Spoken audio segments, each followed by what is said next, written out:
Video में हम बात करने वाले हैं न्यू जेन लिब के बारे में। शुरू करते हैं आज की वीडियो। सो फर्स्ट क्वेश्चन है हमारा, new gen lib is a. तो न्यू जेन लिब एक इंटीग्रेटेड लाइब्रेरी मैनेजमेंट सिस्टम है, ठीक है। New gen lib is a, तो ये ओपन सोर्स लाइब्रेरी सॉफ्टवेयर है, ठीक है। नेक्स्ट मैं बात करूँ, न्यू जेनलिब वॉज डेवलप्ड इन, तो ये आपको पता होना चाहिए कि ये इंडिया में डेवलप हुआ था।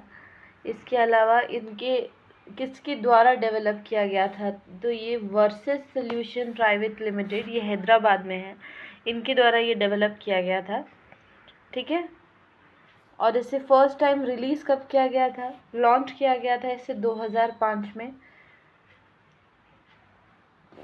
कौन सी कंट्री ने डेवलप किया था इसे इंडिया ने डेवलप किया था। NewGenLib is mainly used for, तो ये लाइब्रेरी ऑटोमेशन के लिए यूज़ की जाता है, ठीक है। लाइब्रेरी के डेली ऑपरेशन ऑटोमेट करने के लिए यूज़ होते हैं। Which module is used for issuing and returning book, तो आपको पता होना चाहिए कि ये सर्कुलेशन है।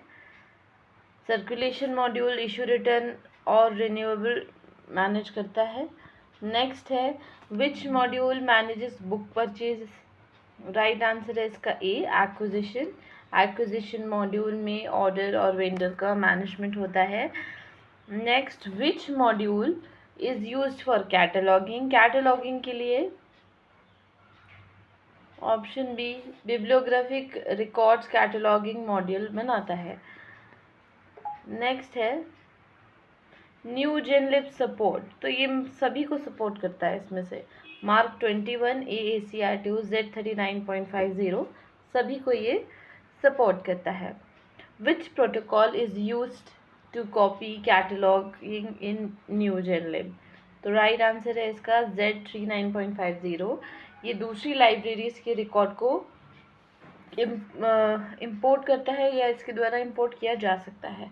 और बैक की फुल फॉर्म आपसे पूछी जाए तो आपको पता होना चाहिए, ऑनलाइन पब्लिक एक्सेस कैटलॉग इसकी फुल फॉर्म है। डाटाबेस क्या है न्यू जेनलिब का, राइट आंसर है इसका ऑप्शन बी, पोस्टग्री SQL, ठीक है। Next, which operating system is preferred in new GenLib, right answer is option A, Linux server पर न्यू जेनलिब अधिक यूज़ किया जाता है। नेक्स्ट है, न्यू जेनलिब सपोर्ट्स यूनिकोड, तो राइट आंसर है ट्रू, बिल्कुल। नेक्स्ट है यूनिकोड देखिए आपको पता होना चाहिए कि यूनिकोड सपोर्ट की वजह से हिंदी और अन्य लैंग्वेज में डाटा स्टोर किया जा सकता है। नेक्स्ट है, which standard is used for bibliographic records in new GenLib, right answer है इसका MARC 21। Which module manage journal, तो जर्नल्स को मैनेज करता है serials, option B. Next, which feature allow users to search library catalog online, तो OPAC, जैसे कि मैंने आपको बताया, ऑनलाइन पब्लिक एक्सेस कैटलॉग जो है यूजर्स को ऑनलाइन सर्च करने के लिए ऑनलाइन लाइब्रेरी कैटलॉग दिखाता है। न्यू जेनलिब सपोर्ट बारकोड टेक्नोलॉजी, तो राइट आंसर है इसका ट्रू, ठीक है। बारकोड इशू रिटर्न प्रोसेस को फास्ट और एक्यूरेट बनाता है। ये RFID को भी सपोर्ट करता है, ठीक है। तो ट्रू इसका आंसर आएगा कि new GenLib supports RFID integration, then true इसका राइट आंसर है। Which module generate statistical reports, तो option A, report module library statics और MIS रिपोर्ट देता है। फाइन कैलकुलेशन जो है वो सर्कुलेशन मॉड्यूल मैनेज करता है। ओवरड्यू फाइन सर्कुलेशन रूल्स के बेसिस पर कैलकुलेट होता है। नेक्स्ट है, which feature help in resource sharing, तो ए, 739.50, जैसा कि मैंने आपको बताया, ये रिमोट सर्चिंग और कॉपी कैटलॉगिंग के लिए यूज़ होता है। नेक्स्ट है, न्यू जेनलिब इज़ अ, तो ये एक web enabled library management system है। ऑप्शन बी इसका राइट आंसर है। ब्राउज़र के थ्रू भी हम इसे एक्सेस कर सकते हैं। Next, which statement is correct? New GenLib is commercial close source software. No, यह हमने ऊपर पढ़ा, ओपन सोर्स सॉफ्टवेयर है। क्या ये इंटरनेशनल लाइब्रेरी स्टैंडर्ड को सपोर्ट करता है? True. It can not manage journals. False. It does not support OPAC. False. तो राइट आंसर है इसका option B. New GenLib MARC 21, Z39 5.50 और यूनिकोड जैसे स्टैंडर्ड्स के लिए सपोर्ट करता है। नेक्स्ट क्वेश्चन,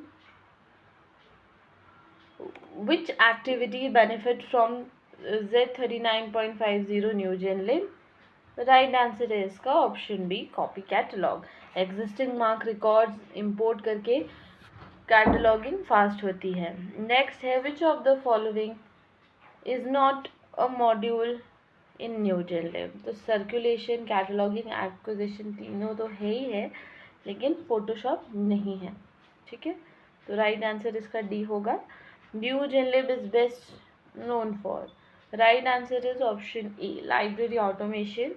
नेक्स्ट है, न्यू जेनलिब के बारे में इनकरेक्ट स्टेटमेंट आपको बताने हैं। तो it is developed in India, ये तो सही स्टेटमेंट है। उसके अलावा ये ओपन सोर्स भी है। इसके अलावा मार्क 21 और Z39.50 को भी ये सपोर्ट करता है, लेकिन ये क्लासिफिकेशन स्कीम नहीं है। ऑप्शन डी इसका राइट आंसर आएगा। So thank you and have a good day to you.